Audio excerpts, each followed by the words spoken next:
ホラー話、なんかあるかの？今日も始めていくぞ。今回は今まで確認したストーリーから、無作為にピックアップしたようだ。いわゆる総集編。この前みたいにストーリーを見るだけだね。いつも挟んでいるトークは今回なしだ。ホラー話だけに集中できるぞ。1時間くらい続くのよね。視聴はみんなと一緒にするからな。最後の映像が終わったらまた話そう。リタイアしないように頑張るね。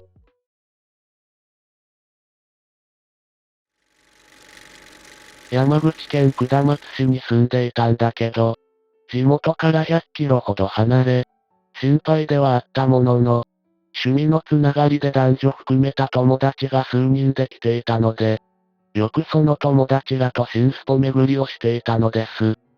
地元に住む同い年の男性がミニバンを持っており、そのミニバンに5人乗って新スポを巡るのが結構日常になってたんだけど、その日は、メンバーがあまり集まらなくて、3人だけ集まってたんです。A 君同い年、霊感はないけど親が幽霊見える。B 君同い年、霊感はないけど見れるものなら見たい。ミニバンの持ち主。私、子供の頃から、少なからず幽霊が見えた経験はある。この同い年3人で、この日は、スガンダム、に行ったのです。10月でそんなに寒くはない頃だったのを覚えてます。B 君曰く、この地域の心霊スポットとしては有名な場所ということでした。不気味な駐車場、なぜか寒い空気。重たい空気を感じ取りました。スガンダムの橋をミニバンで通り、また向きを変えて往復します。その時に見てしまったんです。女の人がダムを見下ろす姿を。でも明らかに人間ではないんです。近くの山や街灯が透けて見えるから、助手席にいた私はすぐ顔を伏せました。その時 B 君が、何か見えた？と言ってきました。その時、私の代わりに A 君がボソッと言いました。女の人が飛び降りようとしとる？その後私と A 君がかなり取り乱してしまい、B 君は急いで車を走らせ遠のいた先のコンビニに止まりました。そこで、A 君が見た女と、私が見た女の話をまとめると、同じ女であることがわかりました。B 君も最初は半信半疑でしたが、二人同時に見えたなら、あそこが疑難やな。自殺者は多いし、次は通ってるわ。と。それからは、そのダムには行かないようにしています。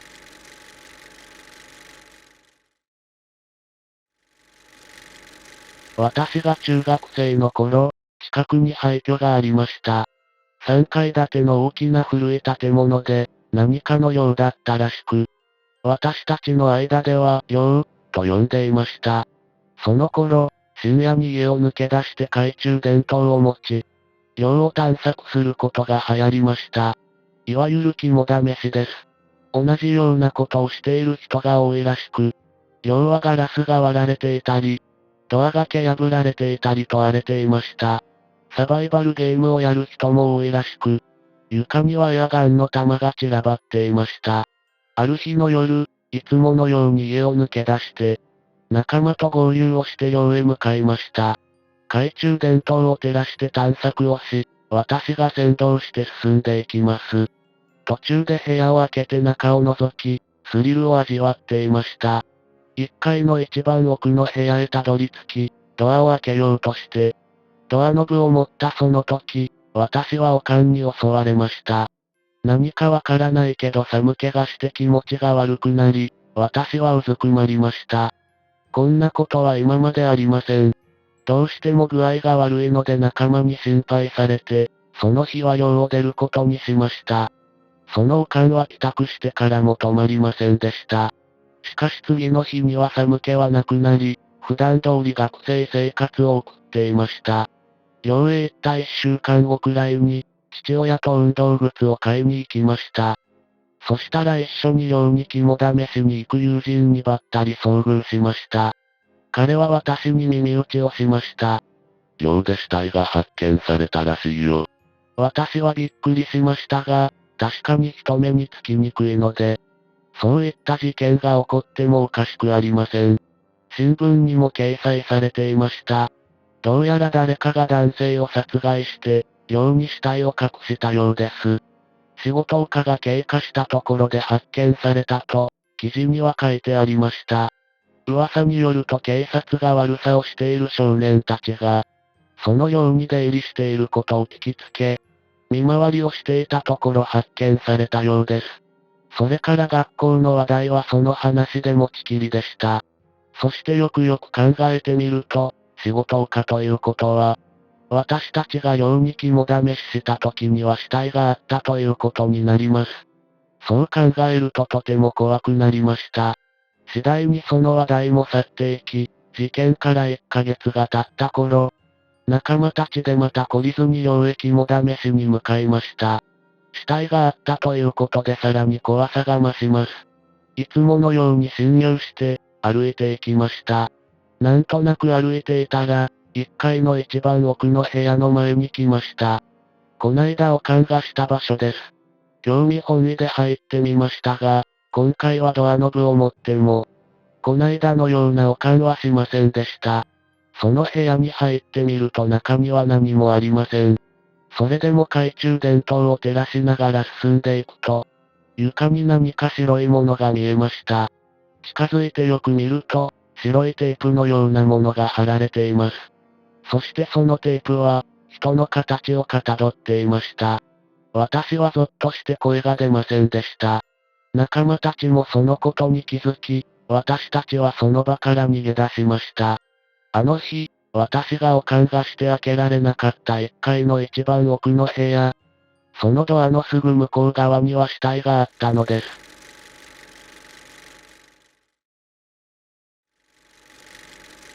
実家にはちゃんと帰らないとダメよ。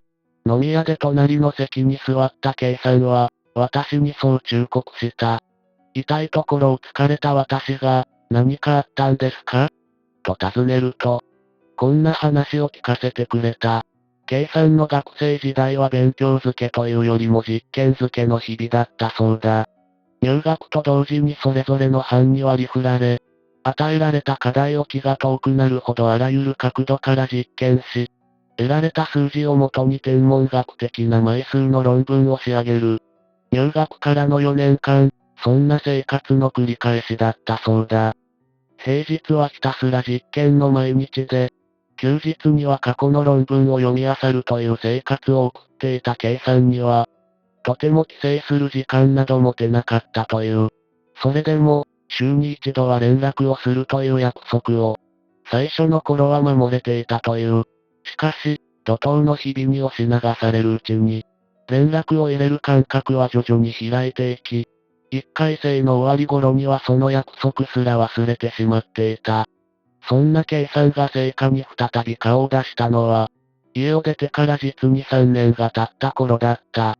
K さんの両親は共働きだったので、K さんは幼い頃から鍵っ子だった。その習慣の名残なのか、実家を離れた生活を送っていても、実家の鍵はちゃんと保管されていた。ガチャリと鍵を回すと、抵抗もなく扉は開いた。鍵をひねる感覚も、玄関から見える景色も3年前と変わってはいなかった。帰ってきた時はいつも誰もいないのも、何ら変わってはいない。K さんはリビングのソファに腰を下ろすと、テレビの電源を入れた。そのうちに母親が帰ってくるだろう。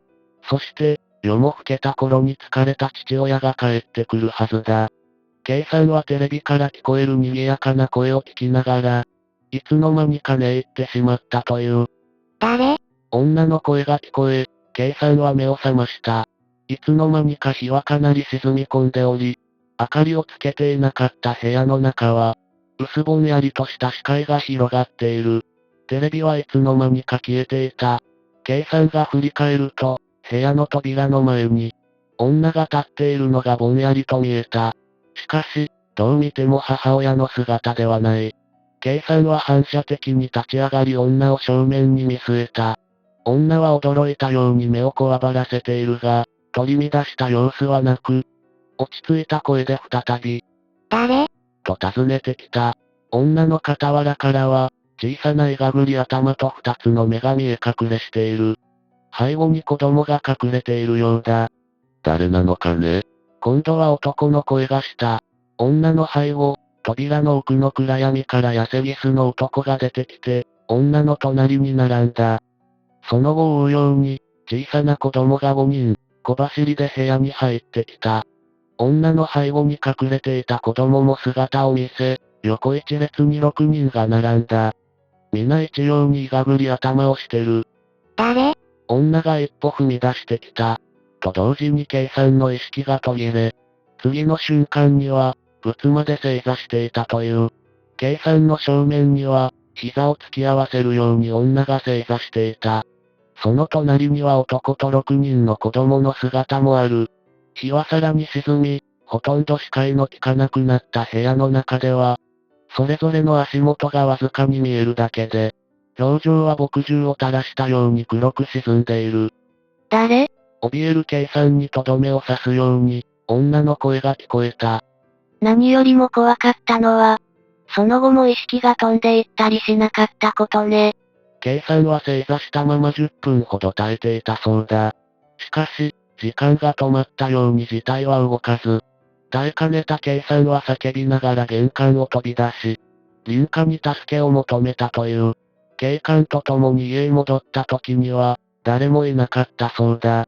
結局ご両親はどこに行ってたの？ K さんは曖昧に微笑むだけで答えなかった。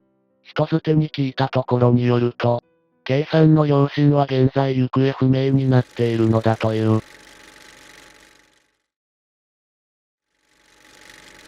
私は2年ほど前に大型ショッピングモール内にある、リラクゼーションサロンへ勤務していました。そのショッピングモール自体は20年ほど前にできた建物でしたが、特に老朽などが見られるなど、気になるようなところはありませんでした。ところが私がリラクゼーションサロンに入社した時から、店舗内の四つ角に、スタッフしかわからない場所へ盛り塩がされており、1ヶ月に1回は新しい塩に取り替えるという決まりがありました。入社して少しメンバーとも打ち解けてきた頃、私は気になっていたその塩について聞いてみました。すると信じられない話を聞かされました。営業時間は朝9時から夜10時までとそこまで遅い時間でもなく、ショッピングモールなので常に人がたくさんいます。にもかかわらず、その店舗には色々な心霊現象が起こっているというのです。例えば、閉店後に一人のスタッフが帰ると、すぐにそのスタッフから店の電話に着信があったそうです。残っていたスタッフが電話を取ろうとした瞬間に電話は切れ、忘れ物でもしたのかなと思い折り返し電話をかけたところ、そんな電話はしていないというのです。しかも店の電話にはさっきかかってきたスタッフからの着信履歴がありませんでした。他に、誰もいないはずなのに肩を叩かれる、人影を見たといった現象が頻繁に起こったので、盛り塩をし始めたそうです。盛り塩をしてからは、受付にいたスタッフが、下を向いて事務処理をしている時に耳元で、入れないんだけど、という男性の声を聞いたのを最後に、店内でのそういった不思議な現象は収まり、スタッフは皆安堵したそうです。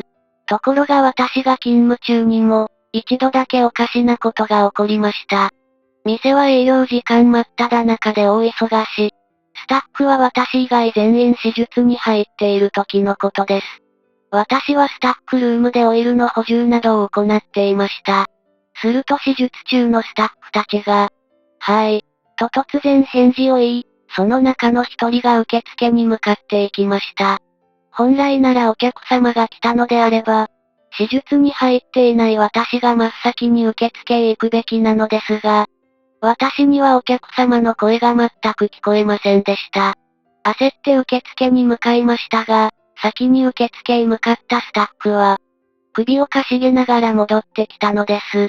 後で話を聞くと、スタッフはみんな、すみません、という女の人の声が聞こえたから返事をしたそうなのですが、受付には誰もいなかったとのことでした。店舗内とはいえ、人の賑わうショッピングモールなので、外の音は入ってきます。しかし、明らかに私たちの店の中へ向かって、発された声だと言っていました。スタッフの中には霊感のある方が多くいました。私には全くそういった体験はありません。よく、人が大勢いるところには霊も集まる、と言いますが、ショッピングモールのようなところでは、霊なのか人なのかわからない時もあると聞いた時は、思わずゾッとしました。そのショッピングモールは今でも多くの人が来ていますが、私は昼間でもなんとなくあまり行く気になれません。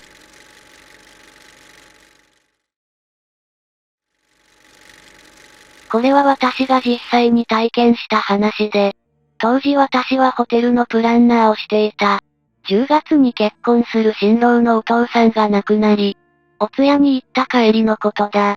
もともと入院が長く危ない状態が続いていたらしく、家族は仕方がない状況と悲しいながら納得はしていた。新郎から結婚式は続行しますとの意向をもらえたが、2週間後だ。色々大変だろうと思いながら車に乗り、家路へと急いだ。お通夜の会場は、私の自宅から高速を通って1時間ほどかかる。帰りはもう10時を回っていたので、そんなに混まないだろうとゆっくり運転をしていた。田舎には珍しく高速の入り口が2カ所あり、一つは自宅に続く主要の高速と、もう一つは別の目的地へ向かう山越えの高速だ。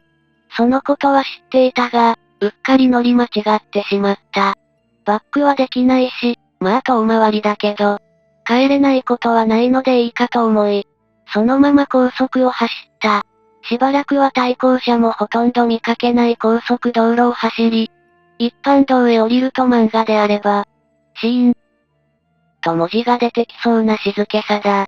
ナビに従い車を走らせる。山の中の一本道。ナビがくねくねしながら目的地を遠くに表している。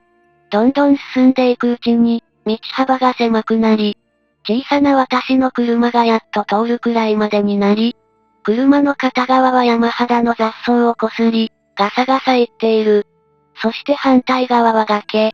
絶壁というほどではないが深い草むらで、多分落ちたらひとたまりもないだろう。ああ嫌なことになった。対向車が来たら私どうすることもできない。そんな心配の中、景色はさらに漆黒へと変わる。ナビは表示するものの、携帯はすでに県外へ突入。対向車や人家といった明かりが何もない中、私は大きな声で歌を歌いながら、早くこの状況から出ることだけを願う。その時だった。あ、人かな？綺麗な水色のトレーナーを着た50歳くらいの男性が、自転車に乗っていて、私とすれ違った。こんな遅くに、しかも自転車で、思いもしない遭遇者とすれ違った後、さっと血の気が引いていった。そう、こんな山奥は自転車が通る道じゃない。通れるスペースもない。しかも暗い夜道なのに、なぜ服装、体格をはっきりと覚えてるの？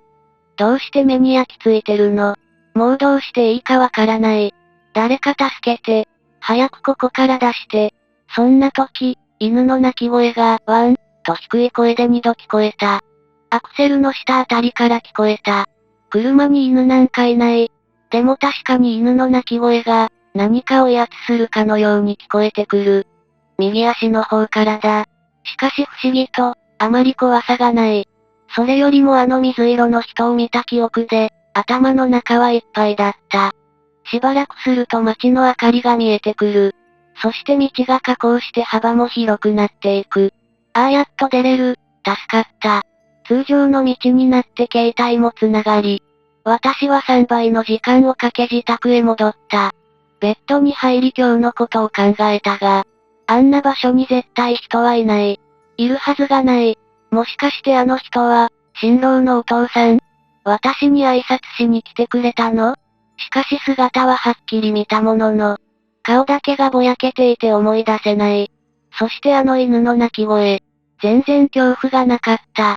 そしてその後すぐに街へ出れた。私が幼い頃から一緒にいた犬のトム。死んでしまったけど、もしかしてトムが守ってくれた？トムが励ましてくれた？だから怖くなかったのだろうか。今でもこの体験は怖くて不思議な記憶だが、自分で理由付けして新郎のお父さんの冥福を祈っている。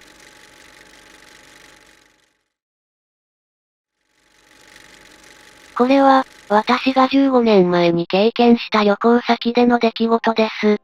私が友人の Y ちゃんと2人、バックパッカーの旅で訪れた、タイのチェンマイでの体験です。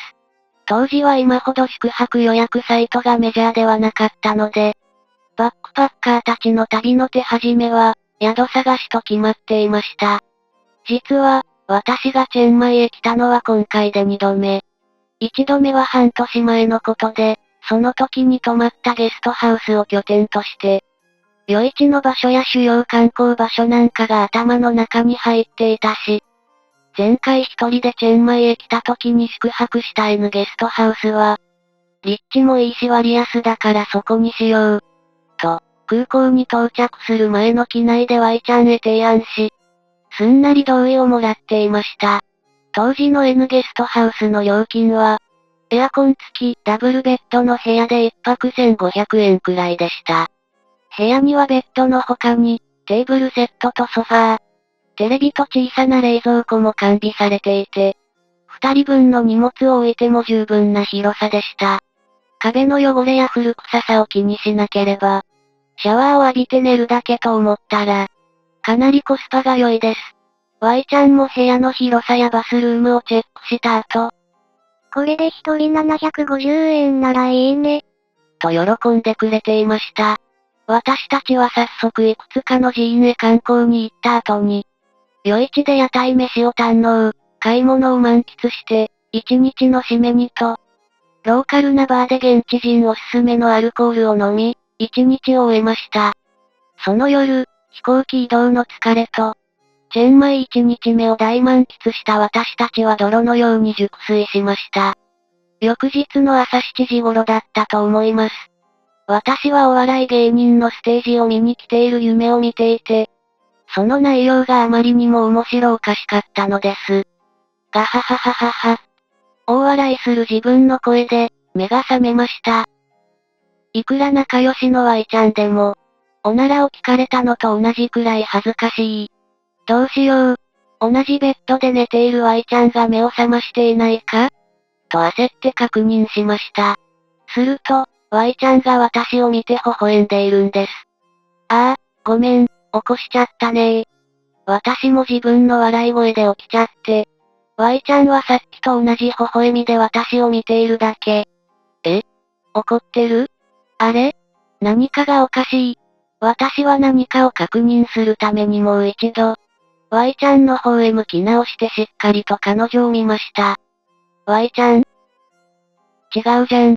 私が話しかけていたのは、Y ちゃんの後頭部に張り付いた。男性の顔ではありませんか。パニクる心を落ち着けよう、寝ぼけてるのかもしれないし。男性の顔が視界に入らないように真上を仰ぎ、明るい部屋の天井を眺めているとさらなる恐怖が。白い天井と壁はコンクリート製のはずなのに、ぐにゃぐにゃとゴムのように波打って、次第にいくつもの顔が浮かび上がってくるのです。大きく口を開けて何かを話す口元。左右に首を振りながらうごめく人の顔が、ゴム状になったそこから今にも出てきそうな状態です。目を閉じて深呼吸をして、Y ちゃんであるはずの人の方をもう一度振り返りました。先ほどから何も変化はなく、その男性の顔は、私の目をしっかり見て微笑んでいます。Y ちゃん、Y ちゃん、起きて、お願い。たまらず、私は大きな声で続けて Y ちゃんを呼ぶと、本来 Y ちゃんの顔がついている方の顔を私へ向けて、おはよう。と言葉を発した瞬間、先ほどまでの部屋とは全く違う空気になったのです。今が変なのか？さっきまでが変だったのか？すかさず部屋の天井や壁を見回し、昨晩電気を消す前の状態と同じ、コンクリート製の部屋であることを確認してほっとしました。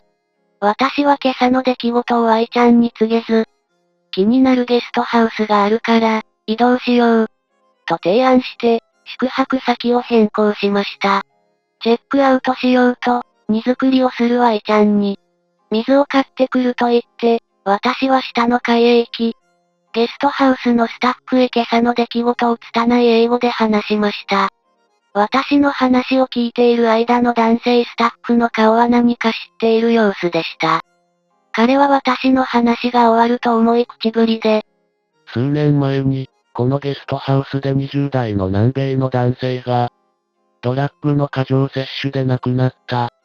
それ以降、数人の欧米人宿泊客が、何らかの原因で亡くなっている。間違いなく、私の目を見て微笑んでいたのは20代の南米男性でした。N ゲストハウスでの体験は、15年経った今でも、はっきりと記憶に残っています。朝日の差し込む明るい部屋で見た、Y ちゃんの後頭部に張り付く彼の顔を忘れることができません。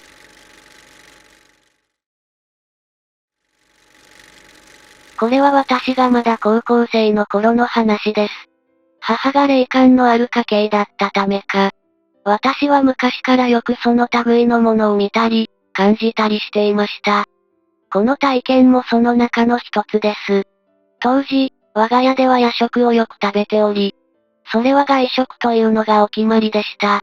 その日は、父の気分でラーメンを食べに行くということになりました。我が家は田舎の山の中にあり、出かける際は必ず車を使っていたのですが、その時も父の車で出かけました。私は運転席側の後部座席に座って両親の会話には入らず、外を眺めていました。その時、畑の真ん中にポツンと一人で立っているおばあさんがいたのです。時間は夜10時を過ぎてあたりは街灯もなく真っ暗。田舎のことですから周りには民家もなく変だなと思いながらも、農作業の道具でも昼間に忘れたのだろうと思い、気にすることもありませんでした。今にして思えば車で来たにしても周辺に車もなかったし、不審な点はいっぱいあったのですがその時は全く気にならなかったのです。そのままラーメンを食べて家に帰宅し、就寝となりました。はじめはいつも通りぐっすりと寝ていたのですが、深夜2時を過ぎたあたりで突然、金縛りにあって目が覚めたのです。1ヶ月に一度くらいの頻度で金縛りにあっていた私にとっては、またか、というくらいの出来事だったのですが、そこからが今まで体験したことがない出来事の始まりだったのです。金縛りにあってしばらくは単純に動けないだけでした。しかし、ふと足元をガシッと誰かに掴まれた感覚になりました。そういったことは今までなかったので、私は、と意味不明になりながら、動くこともできずじっとしていました。そうするとその手の感覚は徐々に上に這い上がってきました。腰あたりまで来た時に恐怖が生まれてきて、パニックになり始めました。頭の中では布団の中を見るべきかやめるべきか、と、自問自答を繰り返していましたが、見なくてもこのままだとどうせご対面になるなら、自分のタイミングで見てやろう、と、動く腕で勇気を振り絞り布団をめくったのです。その瞬間、私はそれを後悔しました。めくった布団の中にいたのは、先ほど畑に立っていたおばあさんだったのです。その表情は怒っているような無表情のような、なんとも言えない顔をしていました。ただそれだけで私はそこまで怖いとは感じません。私の怖さの理由は、そのおばあさんの手には、草刈り用の鎌が握られていたことにあったのです。しばらく見つめ合ったのですがその後どうしたらよいのかわからず、めくった布団をおばあさんごとかけ直し、見なかったことにしようと思いました。ちなみに金縛りはと思うかもしれませんが、なぜかその時は解けたのです。布団をかけて何もなかったかのように目を閉じたのですが、先ほど目があったこととさらにまだ腰あたりにある手の感触が、何もなかったようには思わせてはくれませんでした。しばらくしてその手がまた上に這い上がってくるのがわかりました。このままだとまた顔を合わせることになると思った私は、母親から教わっていた呪文のようなお経のようなものを必死で唱えました。その後その呪文が真言宗で悪い霊などに使われる真言だったそうです。その真言を唱えて10回経つか経たないうちに、布団の中の重みが一気になくなりました。まだいるのではと思いながらも私はこわごわ布団を上げましたが、おばあさんは綺麗に消えていました。その後聞いた話によると、私が幽霊を見た畑かはわからないのですが、その周辺の畑の持ち主でその日にお葬式をした人がいたらしいので、もしかしたらその人だったのかもしれません。その出来事があって以来、私は頻繁に幽霊と出会うことになりました。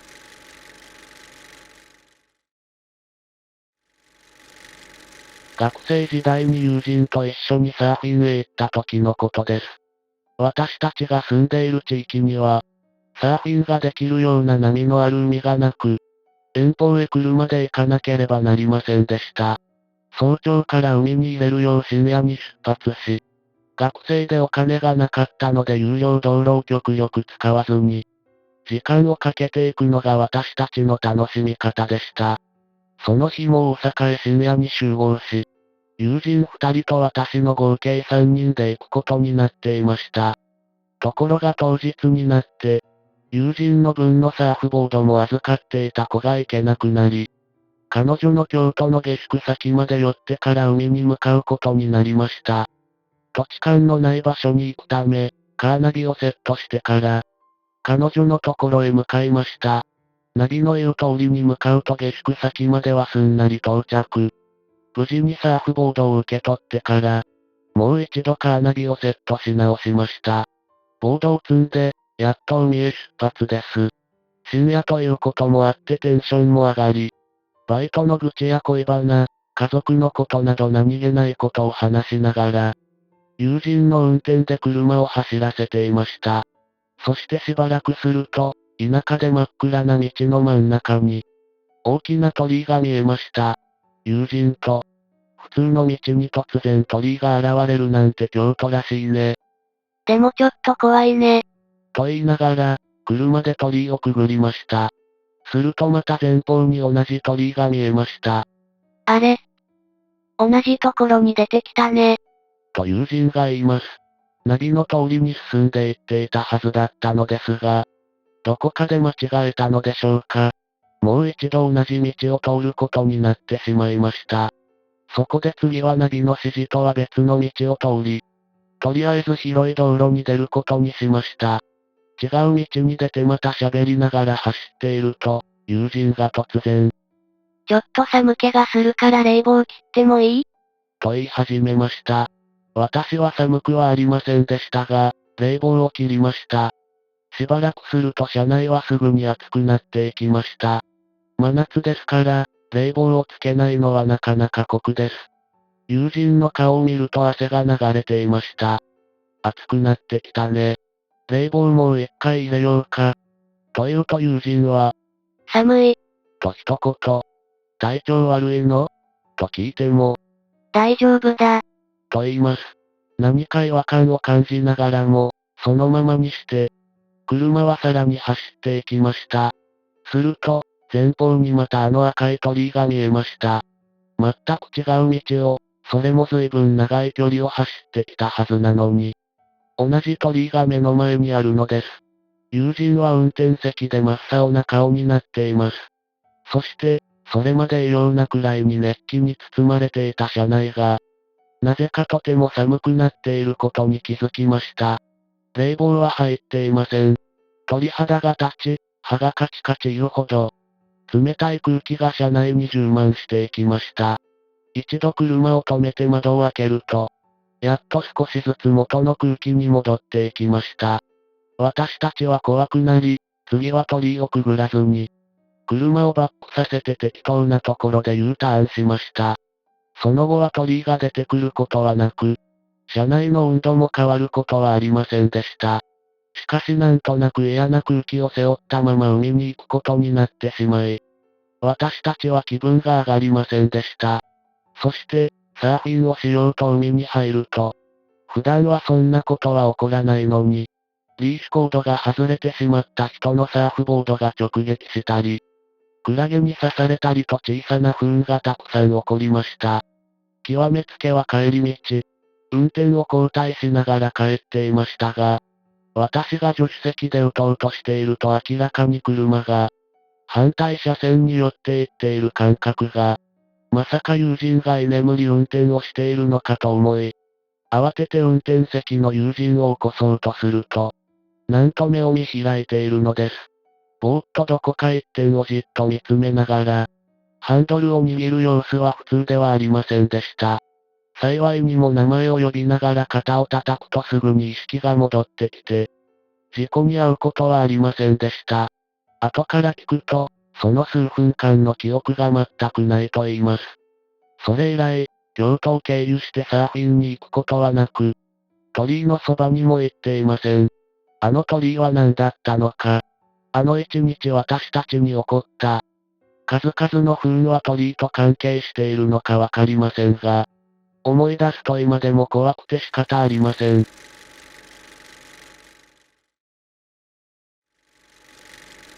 私が体験した怪談は、怪談というよりは予知夢とも言えると思います。私は幼稚園くらいの時にちょっと興味深いというか不気味というか、なんとも言えない変な夢を見ました。当時幼稚園児くらいだった私が忘れずに覚えているくらいですから、どれだけインパクトが強い夢なのか察していただけると思います。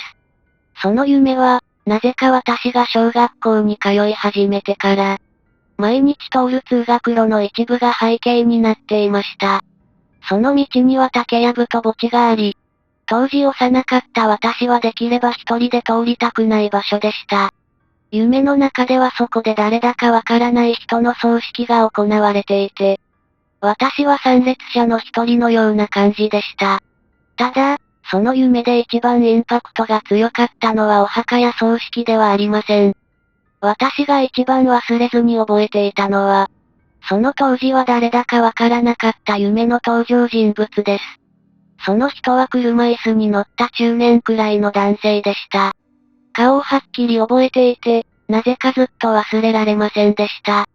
その人に夢の中でひどいことをされたわけではないのですが、どうしても頭に残って離れなかったのです。おそらく、その当時の私は車椅子をほとんど見たことがなかった。というのが忘れられない原因かと思いましたが、それだけではなくその男性の目がギョロッとしていて、充血していたことに恐怖感を感じたのだと思います。その夢を見てから約35年後、私は信じられない体験をしました。それは、その時に毎日聞いていたラジオの、パーソナリティの画像を見た時のことです。その人の顔は、私が幼稚園の時に夢で見た、見知らぬ男性の顔のように見えたのです。そのパーソナリティの顔をパッと見ただけで、私は数十年前に見た夢のことを思い出したくらい顔が一致していました。ただ、そのラジオパーソナリティは年齢が30代だったので、ちょっと若いようにも感じましたが、どうしても夢の中で見た顔に見えて仕方ありませんでした。その後私はそのラジオパーソナリティの SNS を見つけ出し、まずはフォロワーになりました。そして、思い切って声をかけてみたのですが、なぜか初めて会ったとは思えないくらい向こうも私に心を開いてきました。そのパーソナリティはそこそこ人気があり、支持者は多いです。そんな中で目立たない私が声をかけたとしても、無視されるのが当たり前だと思いますが、そんなことはなくすぐに話が弾んで仲良くなれました。今もそのパーソナリティとは仲が良く、良い友達関係を築いています。なんでこんなことになったのか私にもわかりませんが、あの夢を見ていなかったら、ラジオパーソナリティが気になることはなかったはずです。あの夢は、将来良い友人に出会う、という、暗示をしてくれていた夢だったように思えて仕方ありません。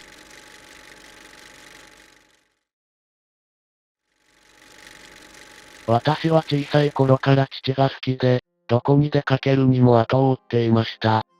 父の友人の家、仕事の現場にも何度もついていきました。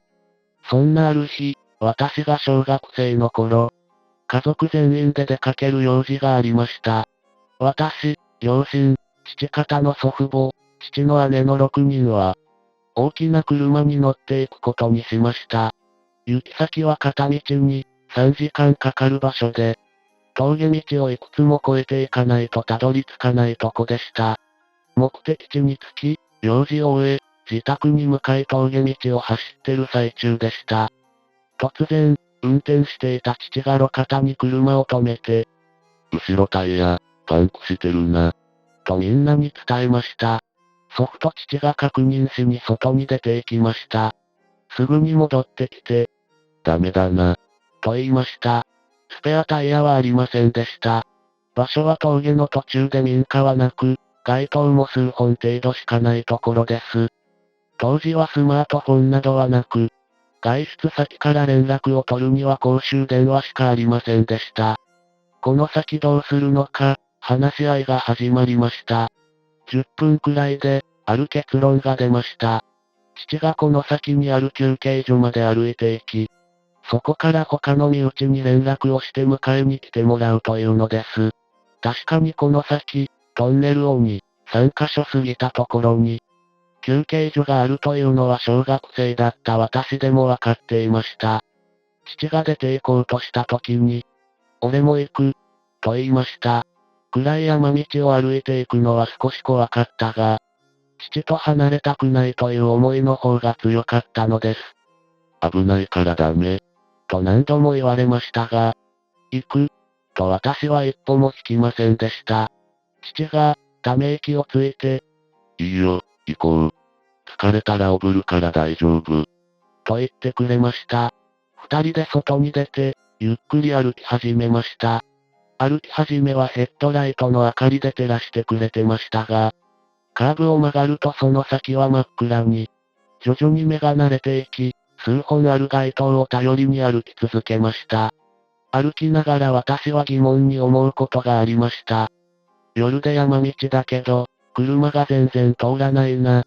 車が通っていれば、事情を話し、運が良ければ休憩所まで乗せてもらえるのに、と思っていました。そんなことを考えながら私は下を向き、歩いていました。顔を少し上げた瞬間、と小さくつぶやき、体が一瞬動かなくなる感覚がありました。反対車線の路肩を誰かが歩いていたのです。街灯がないところを大人と子供が歩いていました。すぐに視線を下にして、父の手を握りました。目をつむり、少し震えながら父に捕まり歩き続けました。しばらく歩いて、距離も離れたと思ったので父の様子を伺いました。大丈夫か？疲れたか？いつもの父の優しさに触れ、少し安心しました。大丈夫、と弱い部分を見せないように、痩せ我慢を言い、休憩所を目指しました。あと、トンネル一本抜ければ休憩所というところまで来ました。トンネル入り口近くの街灯の近くに差し掛かったところで突然、反対車線側に先ほど見た人影のようなものが見えました。一瞬で体中に緊張が走り、すぐ父に捕まり歩き続けました。トンネルに入り、父に、ねえ、さっきの、と言うと、後ろを振り向くなよ。と小さく言ってきました。その言葉を聞いた瞬間から震え始め、と小さな声で答えました。間もなくして、後方から車の音が聞こえました。走ってきた車は猛スピードで私たちの横を走り去っていきました。あれ？うちのと同じ車かも？と車のリアを見て思いました。一台でも車が通ったことに安堵し、もう少しで休憩所だ、と思っていたら、またすぐに車の音が、また、来た、という安心感から後ろを一瞬振り向きました。すると、トンネルの入り口付近で二つの影が、こちらを見ているのが、目に入り、やばい、と一瞬感じたのもつかの間、影を見てる視界に車がスローモーションのように入ってきました。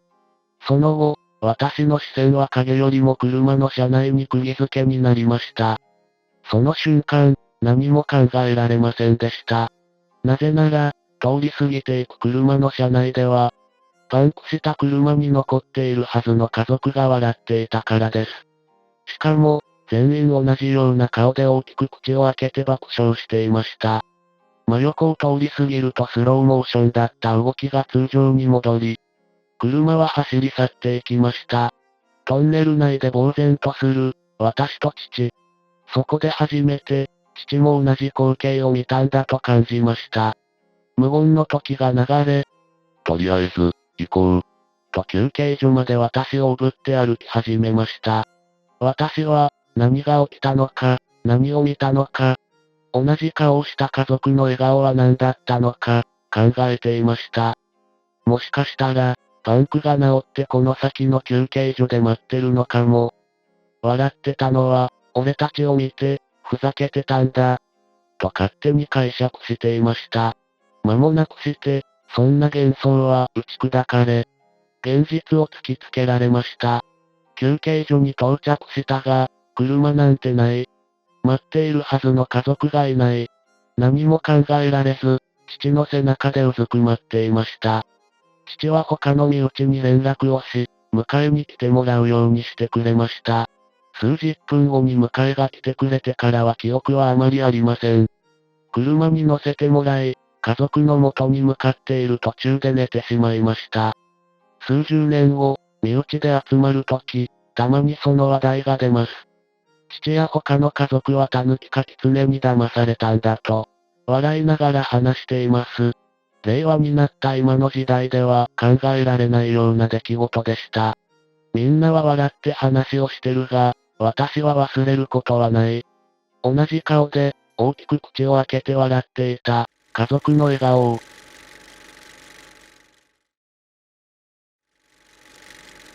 私は以前、家賃の安い市営団地に住んでいたのですが、ある出来事がきっかけで引っ越しました。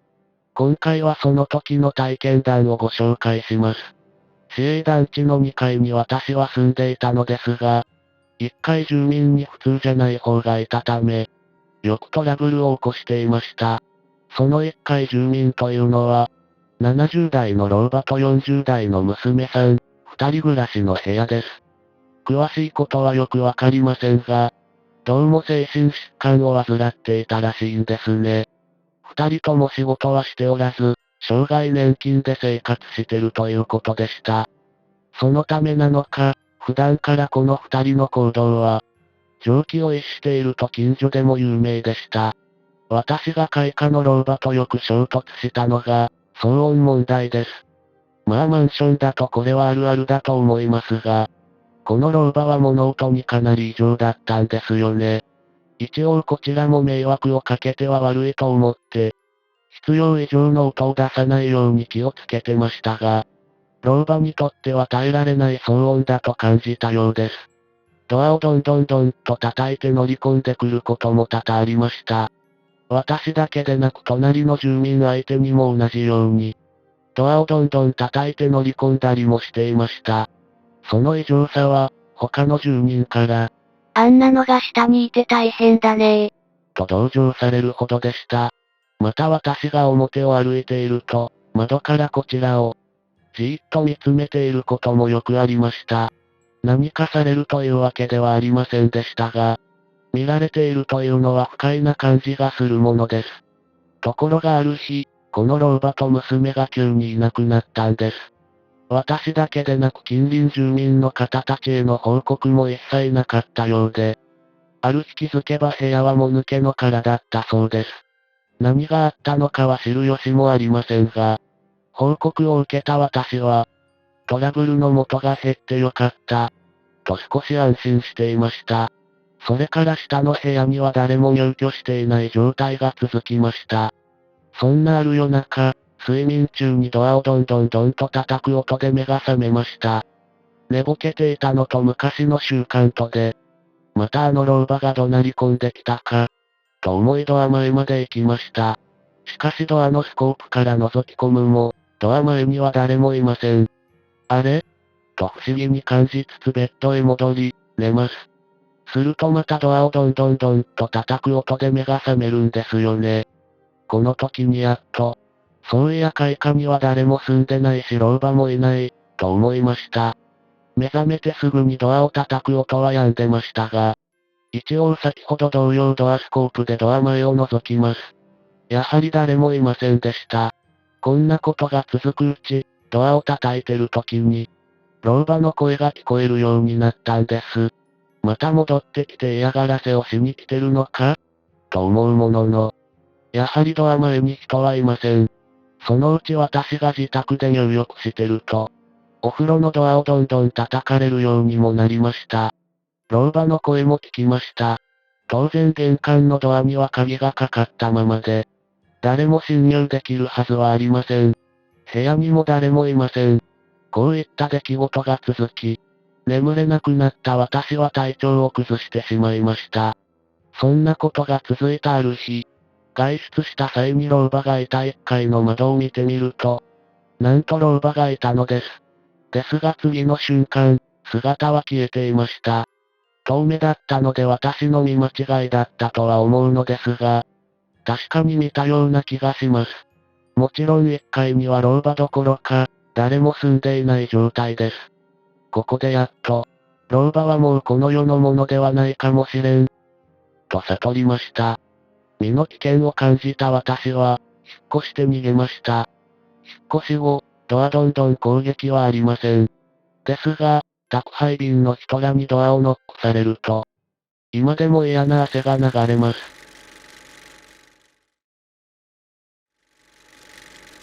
これは私の祖母の、本当にあったお話です。私は祖母、両親、私たち姉妹の3世代で同居していました。私が成人して間もない頃、祖母は認知症となってしまい、時折おかしな言動をしてしまうことが多くなっておりました。そんな祖母が、ある日から、同じお墓に入りたい、と騒ぐようになったのです。私の家にはもちろん、所有しているお墓があります。大きくて立派なものではありませんでしたが、家族親族は皆そこへ埋葬されることはわかっています。祖母にも家族皆で、大丈夫だよ、みんな同じお墓に入れるよ、と説明するのですが、聞き分けができず何度も、同じお墓に入りたい、とダダをこねます。まあ認知症だから仕方がないのかな。くらいにしか、その時は思っていませんでした。そんな祖母も亡くなってしまい、しっかりお葬式を執り行って、無事に埋葬することができました。おばあちゃん、ちゃんと同じお墓に入れたよ。そう心でつぶやいて、手厚く供養を終えました。ところがそれからほどなくして、私の住む地域で災害が発生し、お墓が土砂に埋もれてしまいました。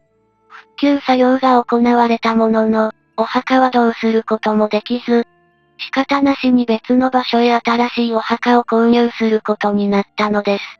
祖母を含め、今までお墓に埋葬されていた遺骨も、移動させたかったのですが、結局発見することもできませんでした。無事に新しいお墓ができた時、おばあちゃん、こうして別々のお墓になるの知ってたのかもね。母がぼそっとつぶやきました。まさかとは思いますが、祖母が同じお墓に入りたい、と、騒いでいたあの時、こうなる未来が見えていたとでも言うのでしょうか。世の中には不思議なことってあるんだな、と感じた体験でした。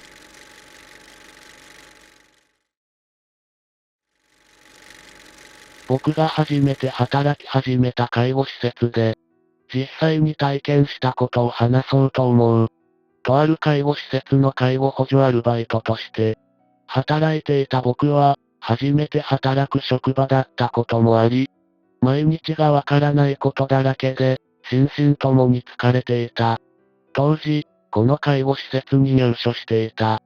最年長の利用者さんは、M さん、という方だった。M さんは、僕が部屋に伺うと、ご苦労様。今日も天気がいいわね。といったように必ず声をかけてくれる穏やかで、優しい雰囲気の方だった。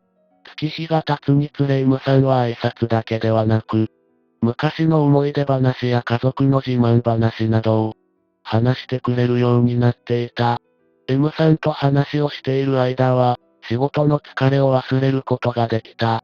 また、僕が介護の仕事を始めて、一番最初に親しくなった利用者さんだったこともあり、今でもはっきりと覚えている。ただ、僕が M さんのことをはっきりと覚えている理由は、もう一つ、強烈に印象に残る出来事があったからだと思う。ある日、僕が遅番の勤務をしていた時に、それは起こった。遅番の際は各部屋を回り、すべての利用者さんの体温と血圧を測り、同時に安否の確認を行う時間がある。その時間は、ほとんどの利用者さんが眠っているため、部屋には豆電球の明かりが、ポツンとついているだけの状態だった。各部屋を回り、最後に M さんがいる4人部屋に入った。1人、2人、3人と安否確認が終わり、最後に M さんへ声をかけた。2、3日前から体調を崩していた M さんからは返答はなく、無言で布団の隙間から手だけをそっと出してきた。骨に皮だけがついたような細くシワだらけの手を握り、体温と血圧を測り終え、早々に部屋を出た。部屋の外で、それぞれの利用者さんの、体温と血圧の数値を記録用紙に書こうとしたとき、M さんの名前がないことに気がついた。記録用紙を作った職員が、名前を入れ忘れたのだろうかと、一瞬だけ考えたが、すぐにその答えは分かった。それと同時に背筋が凍りついた。僕が業務に入る前に確認した申し送りノートに書かれていたこと。M 様。本日の早朝、容体が急変し、永眠。M さんの死因は、頭の血管にできていた。大きなコブが破裂したことによるものだった。M さんは、すでに亡くなっている。しかし、僕は確実に4人分の体温と血圧を測っている。その証拠に血圧計のメモリーには、4人分の血圧の記録がしっかりと残っている。僕は、再び部屋に入った。入った途端、先ほどと比べて明らかな違和感を感じた。M さんが眠っていたはずのベッド。それを囲うためのカーテンが先ほどは開いていたのに、今は閉まっている。僕の心臓の鼓動がどんどん速くなっていくのが分かった。意を決し、僕はカーテンをゆっくりと開けた。しかし、そこには骨組みだけになったベッドが、置いてあるだけだった。その場所に置いてあったはずの、M さんの家具も服も片付けられており、そこに M さんがいた痕跡は跡形もなかった。僕は改めて、M さんがこの世から、いなくなってしまった現実を受け止めるしかなかった。M さんが僕に別れを告げにやってきたのか定かではない。もしかしたら、M さんではなかったのかもしれない。しかし、僕は自然と手を合わせ、M さんへの感謝と別れの言葉を心の中でつぶやいていた。ナースステーションに戻り、僕がその時に測定した。M さんのものであろう血圧の数値を確かめてみた。上の血圧、242。下の血圧、114。異常な数値であることは言うまでもない。後日、この数値は M さんが亡くなる約30分前に、夜勤の介護士が測定した血圧の数値と、全く一緒だったことが明らかとなった。